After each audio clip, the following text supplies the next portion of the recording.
তাহলে parts of speech, তাহলে আমাদের জানতে হবে পার্টস অফ স্পিচটা, ঠিক আছে? তাহলে পার্টস অফ স্পিচ কয় প্রকার হলো? 8 প্রকার। 8 প্রকার।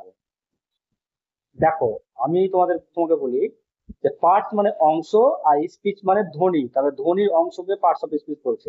অর্থাৎ একটা বাক্যে যে ধ্বনিগুলো ব্যবহৃত হয় সেইগুলোই হচ্ছে parts of speech. Parts of স্পিচের যদি সংজ্ঞা বলা যায়, তাহলে বলতে হবে যে যে সমস্ত শব্দগুলো আমাদের মুখ দিয়ে বা কণ্ঠনালীতে বের হয়ে আসে এবং আমরা প্রকাশিত করি বা প্রকাশ করি, সেগুলো হচ্ছে parts of speech. Parts of speech কয় প্রকার বললে? 8 প্রকার। কি কি বলো দেখি।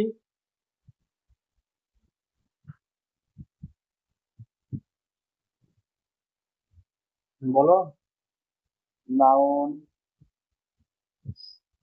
আচ্ছা, নাউন, প্রোনাউন,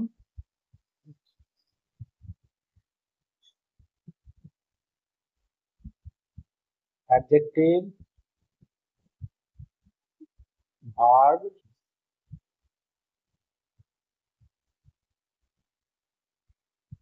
অ্যাডভার্ব, প্রিপজিশন।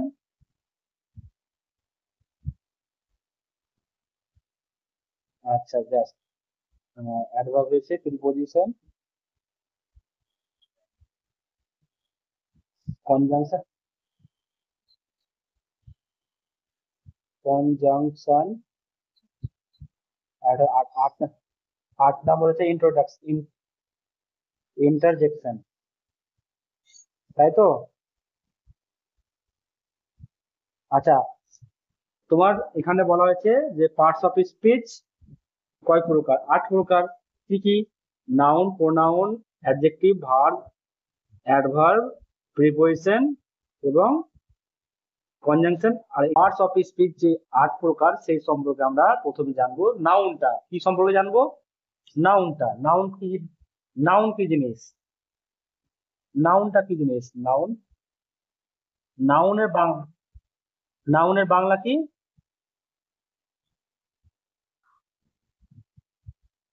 বিশেষ্য। নাউন এর সংজ্ঞা তুমি বলতে পারবে, নাউন কাকে বলে? হ্যাঁ, বলো।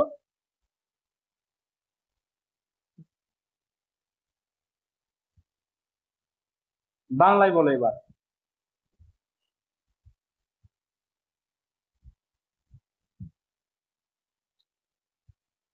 এক এক কথায় উত্তর দাও, এক কথায় একদম। নাউন হলো নেমিং ওয়ার্ড। কি ওয়ার্ড? Naming word. অর্থাৎ যার নাম আছে সেটাই নাউন, যার নাম আছে সেটাই নাউন।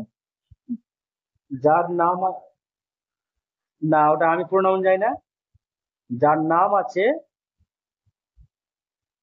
সেটাই নাউন, ঠিক আছে? সেটাই হলো নাউন। কি বললাম?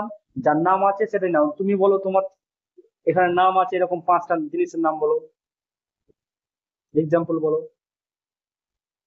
কলকাতা। কলকাতা, রোহিত,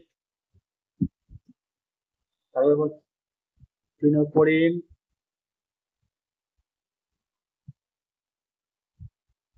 তারপরে দিল্লি, আহ, পুরাণ।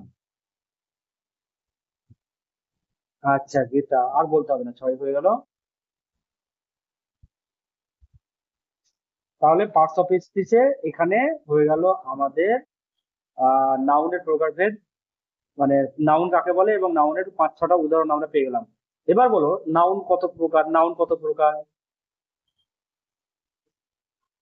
হ্যাঁ, নাউন কত প্রকার বলো। গ্রুপ। না, না, না, না, না, না।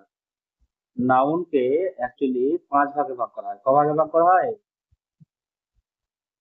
নাউন হচ্ছে 5 ভাগে ভাগ।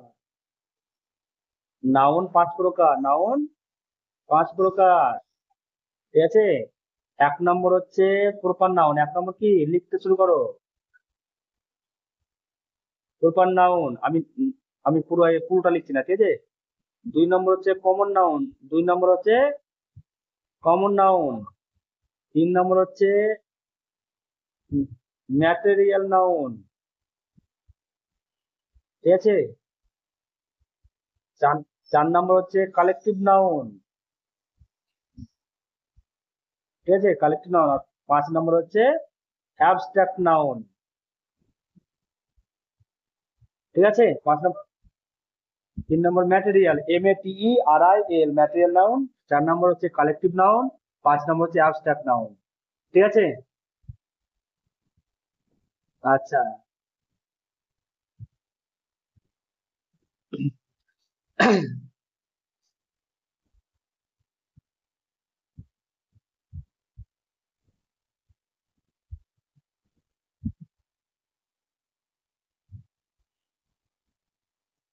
ঠিক আছে। আচ্ছা, এর পরের দিনের পড়া থাকলো তোমার এই 5টা, এই 5 প্রকারের সংজ্ঞা নেবো আমি, ঠিক আছে। এই 5 প্রকার সংজ্ঞা আমি নেবো, ঠিক আছে। আচ্ছা। আচ্ছা, তুমি পরে দাগ দিয়ে দেবে, ঠিক আছে।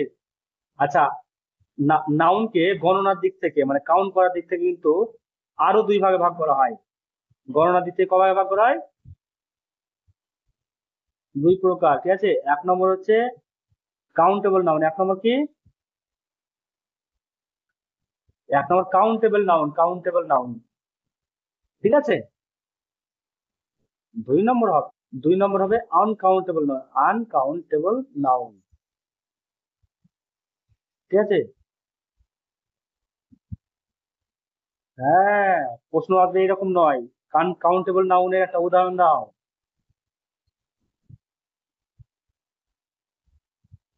পড়োনি তাই তো, পড়তে হবে, বই আছে তো। গ্রামার বই নেই?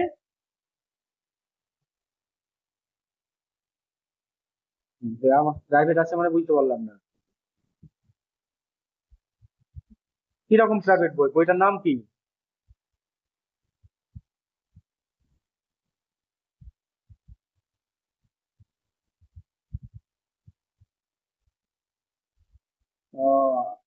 এই নাউন গুলো নেই, পার্টস অফ স্পিচ নেই?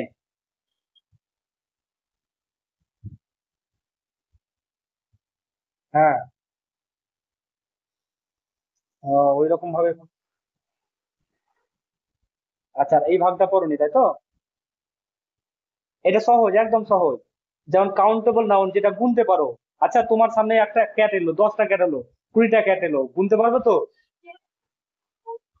আচ্ছা, তোমার কাছে আমি জল দিলাম, কি দিলাম? কত দিয়ে আছে জল বলো?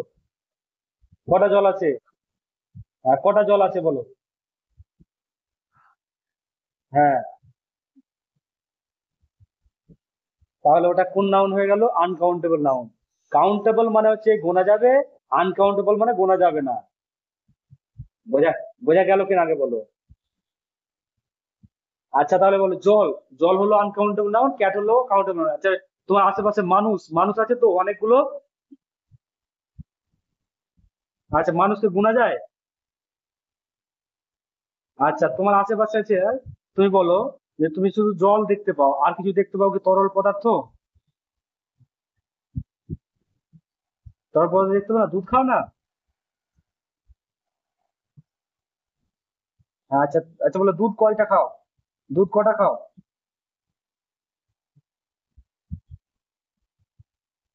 তাহলে এটা কি নাউন হলো বলো? গোনা যায় না যেখানে, সেটা কি নাউন হলো? Uncountable noun, good. আচ্ছা, তেল বাড়িতে আছে, তেল, সরিষার তেল। বাড়িতে বাড়িতে রান্না কি দিয়ে হয়? তেল কোন তেল দিয়ে হয়? সরিষার তেল তো।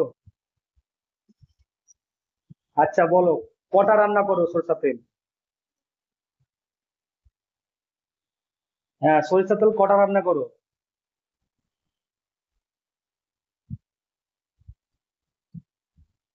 রান্না গোনা যায়, কিন্তু তেল কটা গোনো মানে রান্না করো? তাহলে তেল কি গোনা যায়? হ্যাঁ, তার মানে তরল পদার্থ যেগুলো যেগুলো গোনা যায় না, সেগুলো হচ্ছে আনকাউন্টেবল নাউন। এগুলোকে যদি আমি কাউন্টেবল করতে হয়, তাহলে ঠিক আছে, এ বোতল অফ ওয়াইল করতে হবে, এ গ্লাস অফ ওয়াটার করতে হবে, ঠিক আছে, এ কাপ অফ টি করতে হবে, এ কাপ অফ মিল্ক করতে হবে, এরকম করতে হবে, ঠিক আছে। তাছাড়া তুমি কাউন্টেবল করতে পারবে না। বোঝা গেল কিনা? Very good.